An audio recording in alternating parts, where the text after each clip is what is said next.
Hey there. Let's take a look at the end behavior for polynomials when we are looking at a quartic function, which is a polynomial of degree 4. How does the degree 4 impact the graph? And then we're also going to be looking at the number of zeros, twists and turns, and lead coefficient. So this is the third video. We went over linear functions, quadratics, and cubics. And now moving on to quartics and quintics, and then we're going to generalize all of this. All right, so degree 4, because of this degree of the highest monomial or the highest term in that polynomial is degree 4. Our lead coefficient in this case is a 1, because there is nothing in front of the x, which means it is a 1. And we're going to graph this to find our number of zeros, and then look at how many twists and turns, or relative maximums and minimums is another way to say that we have with a degree 4 and a positive lead coefficient of positive 1. And so why don't you go ahead and graph this polynomial in your calculator and then sketch it on here, just a rough sketch. Just we're looking at like how many twists and turns it has, how many zeros, and then which way the ends of the graph are headed. So the graph of this 4th degree polynomial looks like this. It has the number of real zeros that we're looking for. You've got one here and one right, let's see, one over here on the negative side of x, and then one positive 0 right here. The number of twists and turns that we have, or relative minimums and maximums, we've got one right here. We've got another one right here. That's a local max. This is a local min over here, local max, and another local minimum. So we have 3 twists and turns. And then look at what's happening to the ends of the graph. As x gets bigger and bigger and bigger, these ends are going up. And we can check that out. We can go up higher. And we're just kind of making a conjecture here. We're not proving this is true, but it sure looks like the ends just keep going up and up and up, and in fact, they actually do. I could go up higher in the y direction, and the ends are just going to keep going up higher and higher and higher, which means they are approaching positive infinity as x is getting bigger and bigger in either direction, and both ends of the graph in the y direction are going to positive infinity. So let's fill this out. We have a graph that looked, I gotta look at it again. Go back to standard, oops.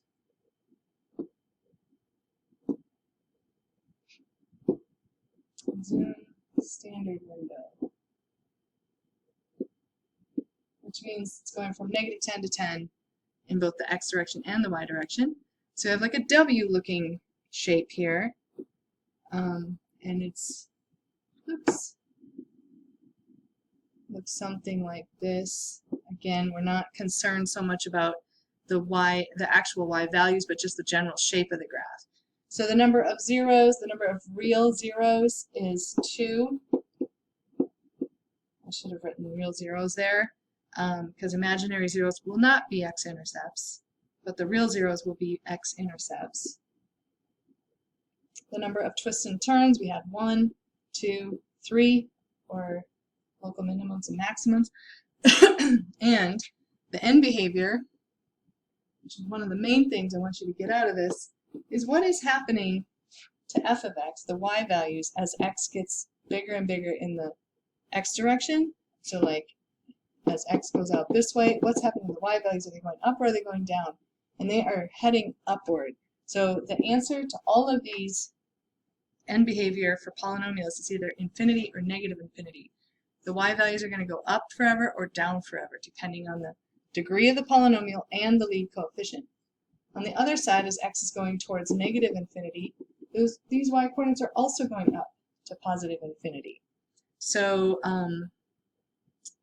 so just again, note, degree 4, there are 2 real zeros, there's 3 twists and turns, both ends went up in the same direction. And then the number of zeros, if I look at this, if I added a number bigger than 2, I subtracted 2 at the end here. If we add a number, what it's going to do is shift the graph up. So if I shift this up, I could have, so I had 2 real zeros. Oops. Get rid of that. I could have, if I shift it up to the right point, I could have 1, 2, 3, 4 zeros. If I shift it up even higher, oops, I don't want you. If that's just touching over here, I end up with, I still have those 2 zeros over there, but I have 1, 2, 3 zeros. And if you recall, when it's just tangent like this, the multiplicity of that 0 is 2, or it's an even number, and because it doesn't cross through, so we know it's an even multiplicity. I could keep moving this up even farther, have 2 zeros, and even farther, and I could have 1 0, or if the graph was never crossing the x-axis, you might have a situation where you have no real zeros. So what we're looking for zeros is the possible number of zeros based on the degree. So the most we could have in this function was up to 4 zeros. The original graph that we had was just 2 zeros. Okay, so again, be looking for patterns here. The next function is also degree 4.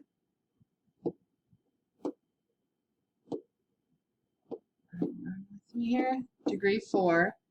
The lead coefficient is a -1. What does that do to the graph? And how many zeros will we have? And how many twists and turns? And what's the end behavior? So let's graph it. Again, if you don't have a graphing calculator, you can Google Desmos, and it will pull up a graphing calculator for you. Or you can load a graphing calculator app on your phone. So this is the graph of -x to the 4th plus 3x cubed plus x squared minus 2x minus 5. I am in a standard window from -10 to 10 in both the x and y direction. And I get this shape of a graph, which looks like kind of like a misshapen M, the letter M. So looking at this graph right here, I'm going to try to find the number of real zeros, which we have 1, 2 in this case. So we have 2 real zeros like the last one. But if you think of this, if I move this whole thing up, you could have 3 zeros. If I just, let me move this over so you can see it better. Because shifting left and right and up and down is just adding numbers. It doesn't change the degree or the lead coefficient.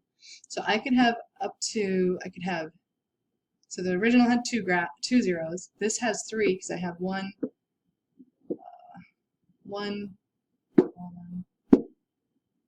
here, one here, one here. Again, when the 0 just touches the x-axis like that, it means it has an even multiplicity. Just something to kind of review. We have 1, 2, 3 twists and turns. Degree 4, we can have up to 3 twists and turns. And then look at the ends of the graph. They appear to be both going down forever. And I wanted to come back to, so we have, right here we have 3 zeros, but if I move this, get this out of here, if I move the whole graph up, you could have 2 zeros, or we could have, let's see, let me move it down a little bit. You could have 4 zeros. 1, 2, there's 4 zeros here. I'll draw them out. You got 1, 2, 3, 4. Think to yourself, could you have more than 4? The answer is no. But I could also, if I shift this whole thing down, you could have 1 0, and down farther you have 0 real zeros. So, let's go back to our sheet here and get this filled out. So the number of zeros is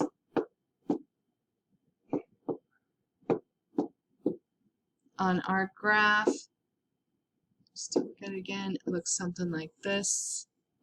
The number of real zeros for this function is 2, but you could have up to 4. The number of twists and turns was 3. So 4th degree polynomial can have up to 3 twists and turns.